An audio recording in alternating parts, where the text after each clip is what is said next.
আমাদের 1 জুলাই থেকে 30 জুলাই পর্যন্ত আমাদের সারা বাংলাদেশ ব্যাপী আমাদের 64টা জেলায় জুলাই পদযাত্রা হবে। আমরা এই পদযাত্রার নাম দিয়েছি দেশ গড়তে জুলাই পদযাত্রা।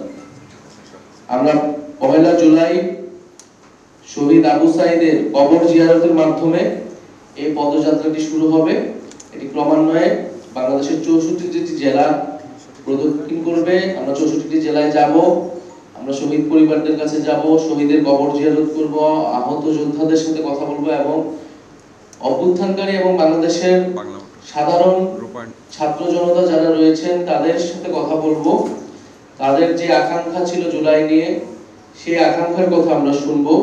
জুলাই মাসের কর্মসূচিটি যারা তত্ত্বাবধান করবেন, বাস্তবায়ন করতে কাজ করবেন, এনসিপির পক্ষ থেকে জুলাই পদযাত্রা বাস্তবায়ন কমিটির আহ্বায়ক হিসেবে দায়িত্ব পালন করবেন আমাদের জাতীয় নাগরিক পার্টির উত্তরাঞ্চলের মুখ্য সংগঠক সার্জিস আলম এবং সদস্য সচিব হিসেবে দায়িত্ব পালন করবেন জাতীয় নাগরিক পার্টি এনসিপির যুগ্ম আহ্বায়ক অনিক রাজ। আমরা আশা করব যে সরকার তার প্রতিশ্রুতি অনুযায়ী 5 আগস্টের মধ্যে এই জুলাই সনদ রচনা করবে সকল দলকে নিয়ে, ফ্যাসিবাদ বিরোধী, যা যেখানে রাষ্ট্রের যে মৌলিক সংস্কারের রূপরেখাটি সেটি উল্লেখ থাকবে। জুলাই ঘোষণাপত্র দেওয়ার মেয়াদকালটি কিন্তু শেষ হয়ে গিয়েছে কয়েকদিন আগে, যেটি 30 কার্যদিবস ছিল এবং সরকারের জায়গা থেকে এখনো কোনো ধরনের বক্তব্য আসলে আসেনি। এটি তারা কেন দিতে পারেনি বা আবার কবে দিতে চাচ্ছে বা এই ধরনের কোনো পরিকল্পনা। ফলে আমি মনে করবো যে সরকার যেহেতু ব্যর্থ হয়েছে, আমরা কারো উপর নির্ভরশীল নই।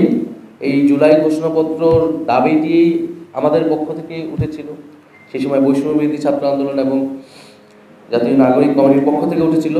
অর্থাৎ অভ্যুত্থানকারী যে ছাত্র জনতা আমাদের সাথে যুক্ত হয়েছিল, তাদের যে নেতৃত্ব, আমরা মনে করি এটা তাদেরই দায়িত্ব। যদি সরকার বা যে কোনো রাজনৈতিক দল সেটি সম্মত না হয়, এটি অবশ্যই আমাদের দায়িত্ব এই ঘোষণাপত্রটি জনগণের উদ্দেশ্যে, জনগণকে সাথে নিয়ে একটি ঘোষণাপত্র রচনা করা। ফলে আমরা আমাদের মতো করে এই ঘোষণাপত্র পাঠ করব। এটা ছাত্র জনতার পক্ষ থেকেই হবে। জুলাই গণঅভ্যুত্থানে যারা অংশগ্রহণ করেছিল, যে সকল শক্তি, আমরা তাদেরকে আহ্বান করব, তাদের সাথেও কথা বলবো। আমরা সকলকে মিলেই এইটি, কিন্তু কেউ যদি সম্মত না হয় সেটা তাদের ব্যাপার, আমরা আমাদের দায়িত্বটা পালন করব। 31 ডিসেম্বর এই কর্মসূচিটি হাতে নিয়েছিলাম। যখন সকল পক্ষের সাথে সরকারি জায়গা থেকে এটি দেওয়ার কথা বলা হয়েছিল, আমরা কিন্তু সেই কর্মসূচি থেকে কিন্তু ছাত্ররা সরে এসেছিল ঐক্যমতের স্বার্থে। এবং 31 ডিসেম্বর থেকে আজকে কতগুলো মাস পার হয়ে গেল।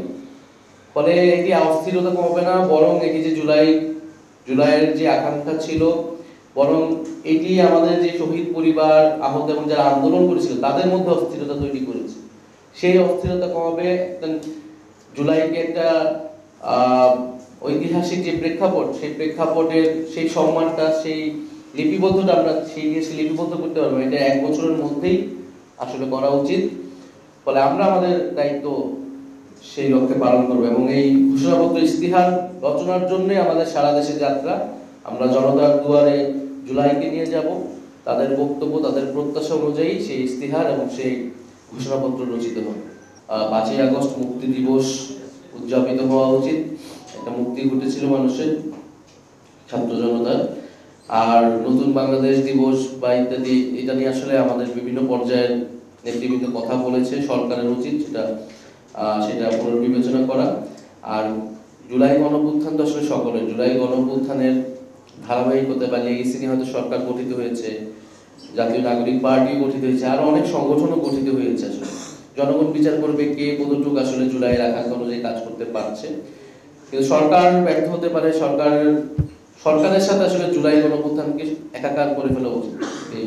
আমরা কিন্তু এই পদযাত্রার মধ্যে দিয়ে আমাদের যে প্রধান দাবি এই সময়, যে বিচার সংস্কার এবং নতুন সংবিধান, সেই দাবিগুলো কিন্তু থাকবে। এবং আমরা বিচারের বিষয়টা আমরা দেখেছি যে দৃশ্যমান হয়েছে। 5 আগস্টের মধ্যে বলা হয়েছিল ট্রাইব্যুনাল থেকে যে গুরুত্বপূর্ণ মামলার যারা প্রধান আসামি রয়েছে তাদের ট্রায়ালের কার্যক্রমটা হবে। তো আমরা তো মনে করি এটা আরো দ্রুত গতিতে হওয়া উচিত,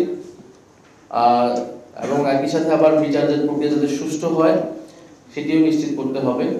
এবং বিচারের যে রোড ম্যাপ, অবশ্যই নির্বাচনের আগে এই বিচার কতদিনে শেষ হবে, কোন প্রক্রিয়া শেষ হবে, এবং পরবর্তীতে যারাই সরকারে থাকবে এই বিচার শেষ করতে তারা দায়বদ্ধ থাকবে, এরকম কমিটমেন্ট লাগবে। জুলাই সনদেও যে বিচারের রোডম্যাপের বিষয়টি সেটিও আসলে থাকতে হবে, এই দাবি কিন্তু আমরা বলে আসছি। আর আমরা যখন সারা বাংলাদেশ যাব, সারা বাংলাদেশের শহীদ পরিবারগুলোর সাথে কথা বলবো, আমরা এই বিচারের প্রক্রিয়াটা আসলে কিভাবে চলছে সারা দেশে, এটা আমরা আরো একটা ভালো চিত্র আপনাদের সামনে তুলে ধরবো।